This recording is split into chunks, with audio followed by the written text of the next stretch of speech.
আমি বিদেশ যাওয়ার জন্যে একটা এজেন্সি ধরে টাকা দিয়েছিলাম, মোটামুটি 5 লক্ষ টাকা। সে নির্ভরযোগ্য কথা বলছিল, কোম্পানি নিয়ে যে দিবে, সব কিছু ওকে, টাকা পয়সা সম্পূর্ণ লেনদেন হয়ে গেছে। ঢাকা আমাকে আসতে বলেছে 19 তারিখে, আপনার ফ্লাইট হবে 21 তারিখে।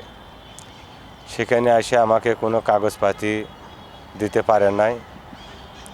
এরই ফাঁকে আমি কিন্তু প্রবাসী কল্যাণ থেকে 2 লক্ষ টাকা লোন নিয়েছি। বাড়ির থেকে কিছু যাই জিনিস বিক্রি করেছি, গরু বিক্রি করেছি, জমি কন্ট্রাক্ট দিয়েছি, বহু কষ্ট করে আমি কিন্তু এই টাকা রোজগার করেছি। এমনকি আমার এই কান্দে 25 কেজির বস্তা 60টা 70 টাকা করে টাক লোড দিছি, যেখানে পাইছি আমি 2000 টাকা। এই বিদেশের ভিতরে আমি কিন্তু দিছি 1000 টাকা দিয়ে আমি কিন্তু এভাবে একটা মনোবান নিয়েছিলাম যে আমি একটু বিদেশ যাব, যে ভালোভাবে করব। এখন বর্তমান 2 বছর থেকে আমার আর কোনো যাওয়া হয়নি, আমাকে কোনো টাকা ফেরত দেওয়া হয়নি। সেখান থেকে আমি নেমাতপুর থানাতে একটু মামলা করি, সে মামলা চলে যায় কোর্টে, কোর্টের থেকে চলে যায় ঢাকা হাইকোর্টে।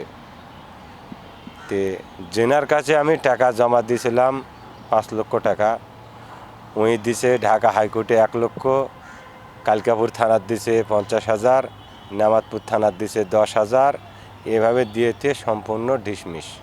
আমি গরিব মানুষ, আমি কোনো সুষ্ঠু বিচার পাইনি। এখন বর্তমান আমার বউ সাবান লিয়ে আমি যে চলমু সেরকম আমার কোনো পরিবেশ নাই। এই যে দেখেন, আজকে আমি এখানে আইছি, ট্রেনিংয়ের সার্টিফিকেট সম্পূর্ণ করে দিয়েছে, আমাকে সম্পূর্ণ কাগজ দিয়ে দিছে, অথচ ভুয়া। সব ঠিক আছে, আপনি ঢাকা যান, অমুক তারিখে আপনার ফ্লাইট হবে, কিন্তু আমি সেখানে যা কোনো নিরাপত্তা পাইনি এবং আমি কোনো কাগজ পাইনি। এখন প্রবাসী কল্যাণ থেকে চাপ দিচ্ছে যে 2 লাখ টাকা যেটা আপনি নিছেন, আর প্রতি মাস 10,000 টাকা সুদ দিতে হবে। এবং বাড়ির দিকেও যে আমি 1 লাখ টাকা ঋণ মহাজন করেছি, এটারও 5,000 দিতে হবে। তাহলে 10,000 আর যাবেনি 5,000, 15,000। মাসে কাজ করি আমি 15,000 টাকার, নিজের বউ ছাওয়ালো খাওয়াবো কি, আর নিজেই বা চলবো কি? এই নিয়ে আমি খুব অশান্তির মধ্যে আছি। তাই আমি বাংলাদেশ সরকারের কাছে করে জোরে অনুরোধ জানাচ্ছি, বাইরে যারা বিদেশ গেছে, মেলা আবদার, মেলা দাবি তারে পূরণ করছে, কিন্তু আমার একটাই আবদার, একটাই দাবি, আমাদের বাংলাদেশের লোক যারা টাকা দিয়ে থুয়ে যারা হন্যা হয়ে ঘুরতেছে, আমি চাই কাগজপাতি তারে যদি সঠিক থাকে, এই কাগজপাতি নিয়ে দ্রুত তারে ব্যবস্থা নেওয়া হোক। তার কারণ আমি চাই না আমার মতন আর কেউ ধুকে ধুকে কান্দুক। ঢাকা উত্তরা হীরামুক্ত অফিসে তার অ্যাকাউন্ট রিসিপ্ট আছে, তার এজেন্ট আছে, তার অফিস আছে, সব কিছু তার বৈধ আছে।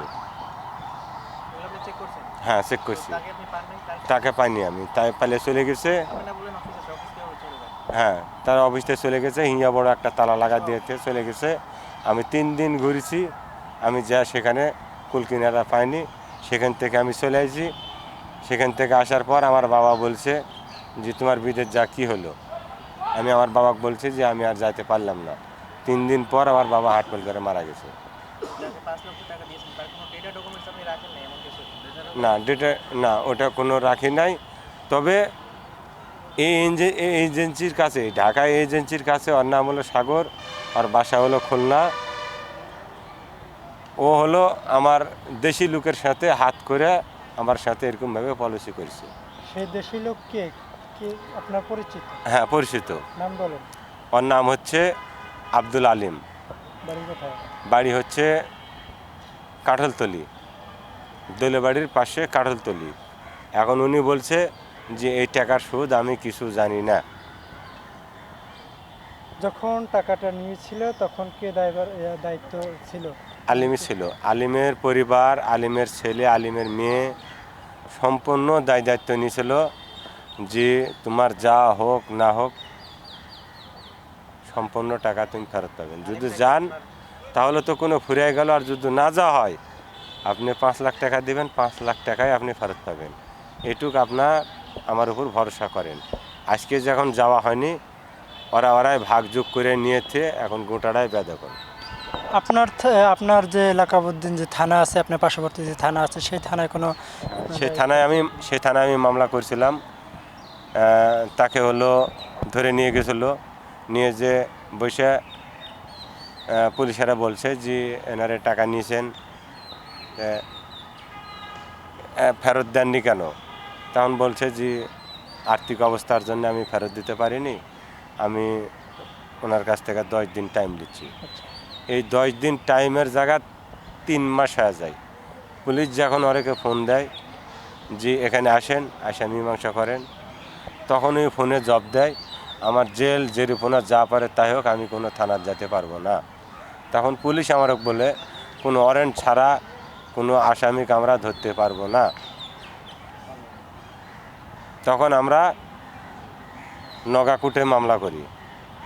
কুটে মামলা করার পর ওনাকে ধরে নিয়ে গেছিলো, নিয়ে যে 3 মাস জেল খাটাইছে। 3 মাস জেল খাটানোর পর ওর ডিম, মাংস, কলা কদরি যত যা আছে সম্পূর্ণ টাকার বিনিময়ে একবারে জমাই আদর করে 3 মাসের মধ্যে ছুটি দিয়ে দিছে। মাঝখানে এই 2 লাখ টাকা ঘুষ দিয়েছে। এটা সব কিছু মীমাংসা হয়ে গেছে। অথচ মরলাম আমার মতন গরিব দুঃখী মানুষ।